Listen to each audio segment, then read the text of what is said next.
Now when it comes to the Kaaba, the main point that we try to communicate is the following. In Islam or in the Quran, God teaches that if all mankind and if all the jinn combine to sin and move away from God, then God doesn't lose one atom's worth of His kingdom. And if mankind and jinn combined to dedicate every second of their life to prayer and to worship of the one God, then God's kingdom doesn't gain one atom's worth as well. What does this philosophy teach you?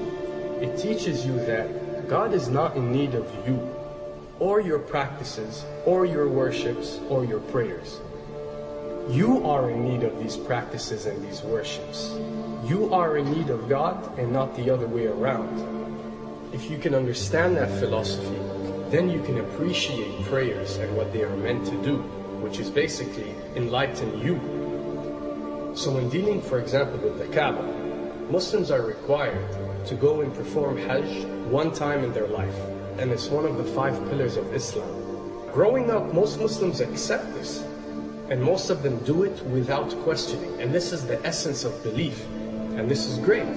But at the same time, this doesn't mean that if you question or research, you're going to come back with negative or bad answers. The opposite is actually true.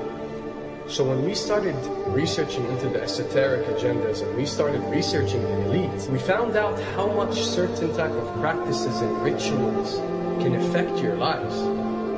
So when we went and placed this on Islam, we developed an even deeper respect for this religion and a far deeper respect for God and the Creator of us. So when you go to the Kaaba and you circle around it 7 times, the essence of this worship is not that you are worshiping a stone, or that you are worshiping a house, or that you are worshiping the Kaaba. The Kaaba is merely the focal point or the centerpiece that all Muslims have to unite and focus their energy and prayers towards in a practice that is actually worshiping God.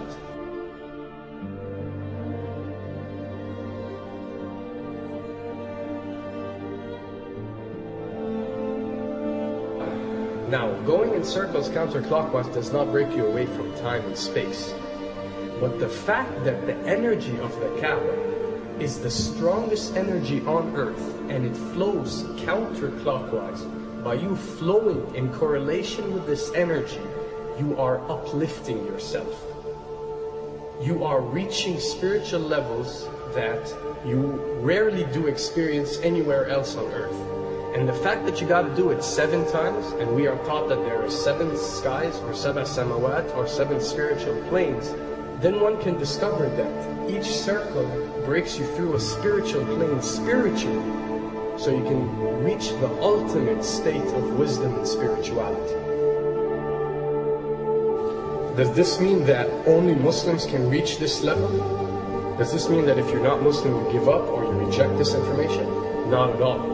In essence, any one of you, regardless of what your faith is, if you are dedicating your worship and your journey to the one and only Creator and not anything created, then you are on a righteous path.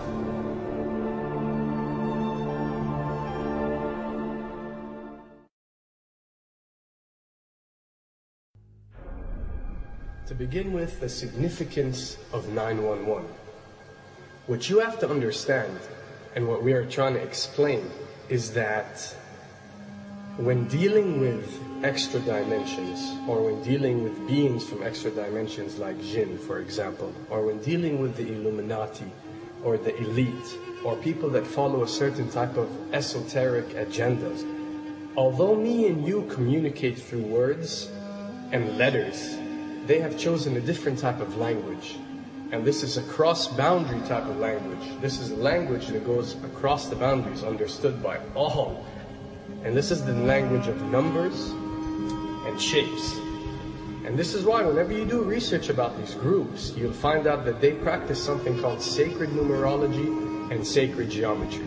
What does this mean? It means that each number is given a meaning. Each shape is given a meaning. A meaning is communicated whenever a shape is presented or a number is presented by these specific groups I'm not talking about random people or random groups. We're talking about specific groups that follow this type of agenda. When numbers are used, it signifies a certain type of meaning. When shapes are used, the same is followed. So, in their definition, in a numerological sense, 10 is the Alpha and the Omega, or the God.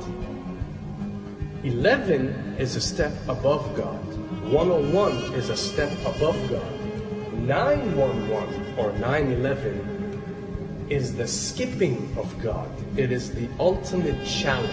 It is going from number 9, which has a specific meaning, to number 11 without going through 10. It's skipping God. So it's no coincidence that this event that we call 911 today took place on 911. It is the ultimate challenge. So now that we understood what 911 means, what other practice do we do that deals with 911? Calling a number whenever you are in an emergency. Now, creating an institution that helps people whenever they are in need of help and whenever they are experiencing an emergency is fine. There's nothing against it. There's no religion, there's no logical person on earth that will tell you this is wrong. But when you understand how sinister that these elites are and the way they work on a level that's way beyond what you think.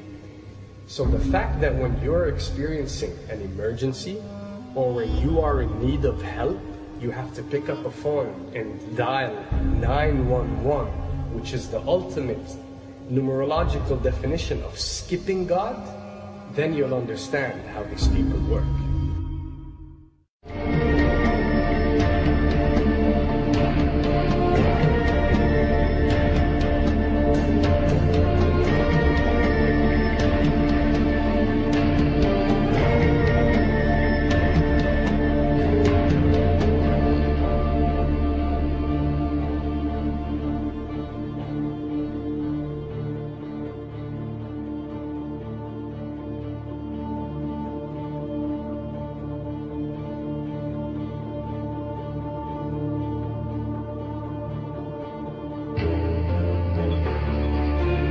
And when dealing with rituals, we recognize that everything adds up.